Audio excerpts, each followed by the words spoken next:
हाथी और दर्जी की कहानी। एक गांव में एक दर्जी रहता था। वो नेक दिल, दयालु और मिलनसार था। सभी गांव वाले अपने कपड़े उसी को सीने दिया करते थे। एक दिन दर्जी की दुकान में एक हाथी आया। वो भूखा था। दर्जी ने उसे केला खिलाया। उस दिन के बाद से हाथी रोज दर्जी की दुकान में आने लगा। दयालु दर्जी उसे रोज केला खिलाता। बदले में हाथी कोई बार उसे अपनी पीठ पर बिठाकर सिर पर ले जाता। दोनों की घनिष्ठता देखकर गांव वाले भी हैरान थे।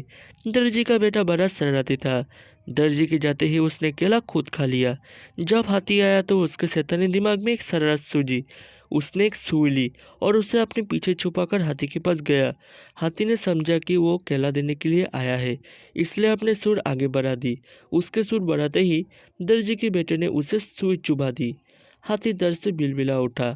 ये देखकर दर्जी की लड़की को बड़ा मजा आया और वो ताली बजाकर खुश होने लगा। दर्द से बिलबिला हाथी गांव की नदी की ओर भागा। वहां जाकर उसने अपनी सुर पानी में डाल दी। कुछ देर नदी के शीतल जल में रहकर उसे राहत राहत महसूस हुई। उसे दर्जी की लड़की पर बड़ा गुस्सा आ रहा था। उसने उसे सबक सिखाने के लिए ठानी और अपनी सुर से कीचड़ भरकर दर्जी की दुकान की तरफ बढ़ा। दर्जी की लड़के ने जब फिर से हाथी को आते देखा तो सुई लेकर बाहर आ गया।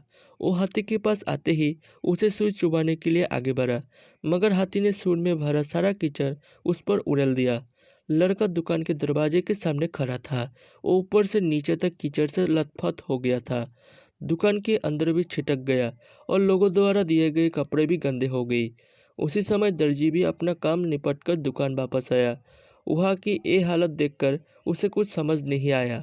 उसने अपने बेटे से पूछा तो बेटे ने सारी बात बता दी। दर्जी ने बेटे को समझाया कि तुमने हाथी के साथ बुरा व्यवहार किया है, इसलिए उसने भी तुम्हारे साथ ऐसा ही व्यवहार किया है।